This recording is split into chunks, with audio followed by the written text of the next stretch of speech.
thanks so much for being with us on ANF Plus this afternoon. Of course, we're following a number of stories that are still developing and new details still being uncovered. But I want to start with this story in DeKalb County at a grocery store there.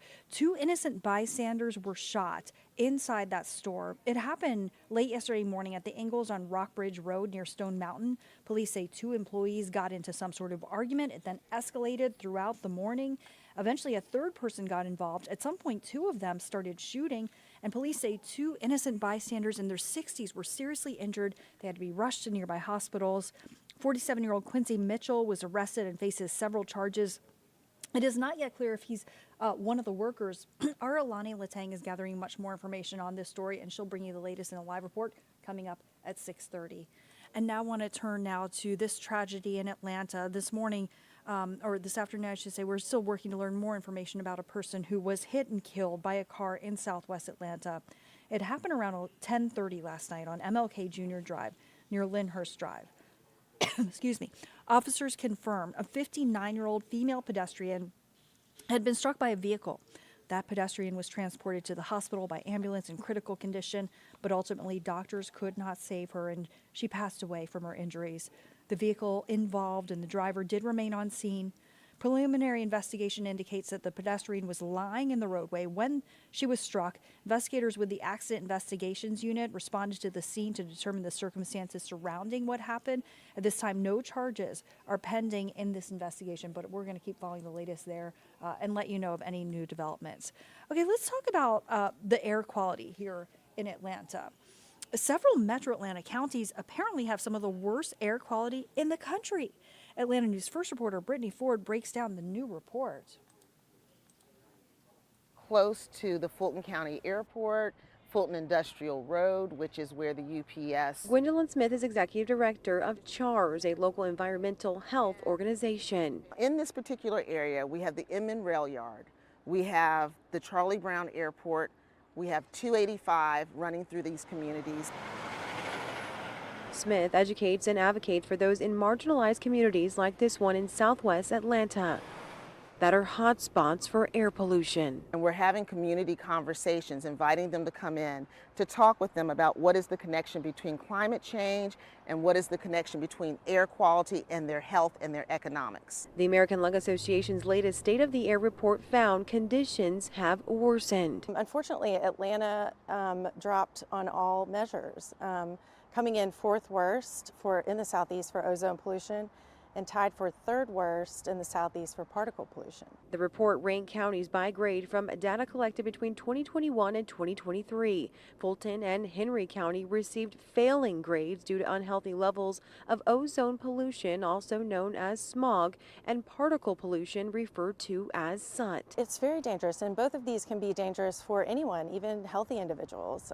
So they can lead to asthma attacks, heart attacks, stroke, and even cause impaired cognitive functions later in life. Experts say being responsible for your carbon imprint. Checking air quality on an individual basis, considering walking, biking. In addition to outreach and advocacy are key. And those numbers are high comparatively.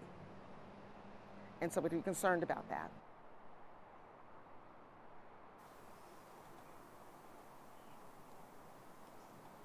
Definitely a lot of concern about that. Meanwhile, a federal government office that measures pollution in the Chattahoochee River is on the Trump administration's chopping block. Atlanta News First reporter Josh Skinner has more.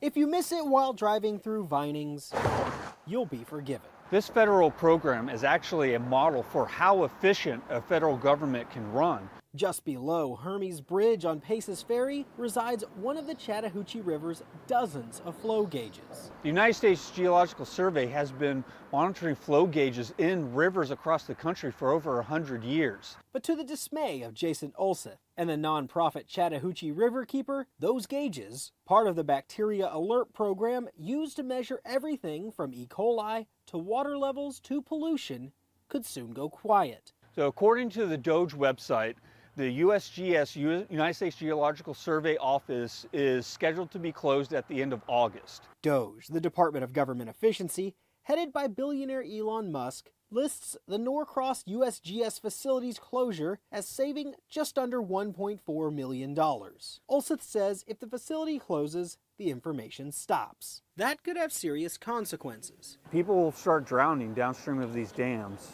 because there's no warning on the flow coming out. The flow gauge data has been key in the ongoing saga of pollution released by the R.M. Clayton plant in Atlanta.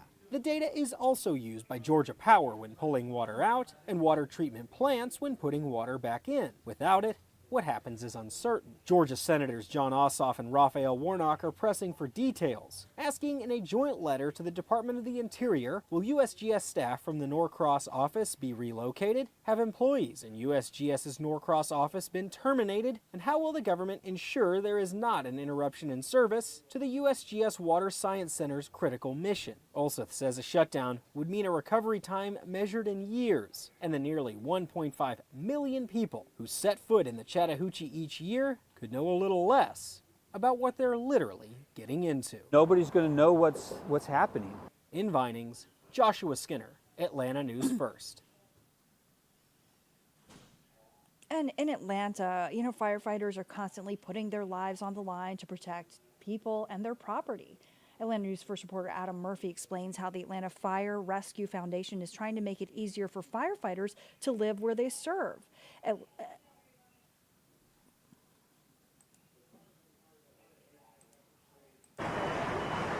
Atlanta firefighters put their lives on the line every time they respond to a call. And now there's a plan to provide them a little relief. This is definitely a way to increase recruitment and retention. The Atlanta Fire Rescue Foundation partnered with Operation Hope to expand support for Atlanta's firefighters through a new housing relief program. And so this particular program allows firefighters to receive a stipend up to $1,000 for 12 consecutive months. But that's not it. In addition to that, firefighters are also receiving financial literacy through our partnership with Operation Hope. As it stands now, a lot of firefighters do not currently live in the city of Atlanta, so the goal is to be able to provide a pathway where they can actually live in the city they serve. And our goal is between the financial assistance as well as through the financial literacy that firefighters will be able to have the skill sets, the knowledge, and the acumen to have financial success beyond those 12 months. And in order to help our firefighters over the long term, it will take community support. The reality is we need support. We need support from our donors, from the corporate community. We need you to support Atlanta Fire. Once again, these individuals give everything they can for this city. So we need your support in turn in supporting the more than 1,200 brave women and men of the Atlanta Fire Rescue Department in this initiative. Adam Murphy, Atlanta News First.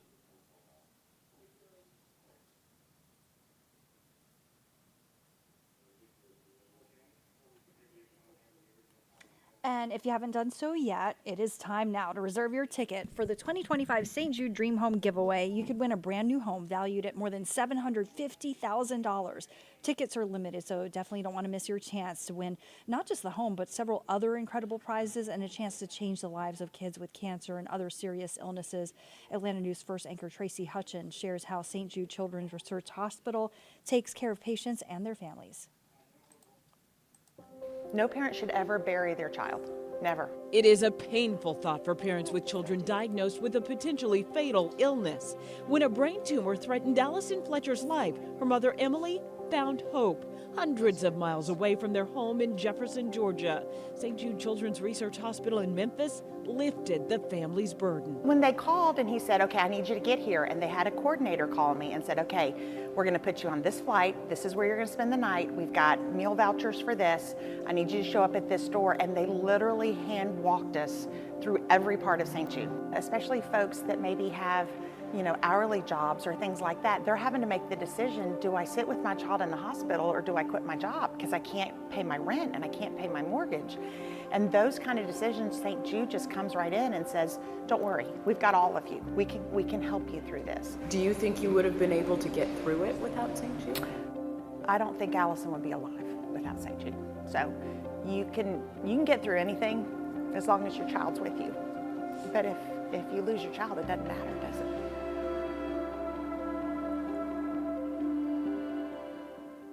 And if you want to enter for your chance to win this amazing home and obviously help sick children and their families. We have much more on AtlantaNewsFirst.com and our free mobile news app. Now back to Local News Live.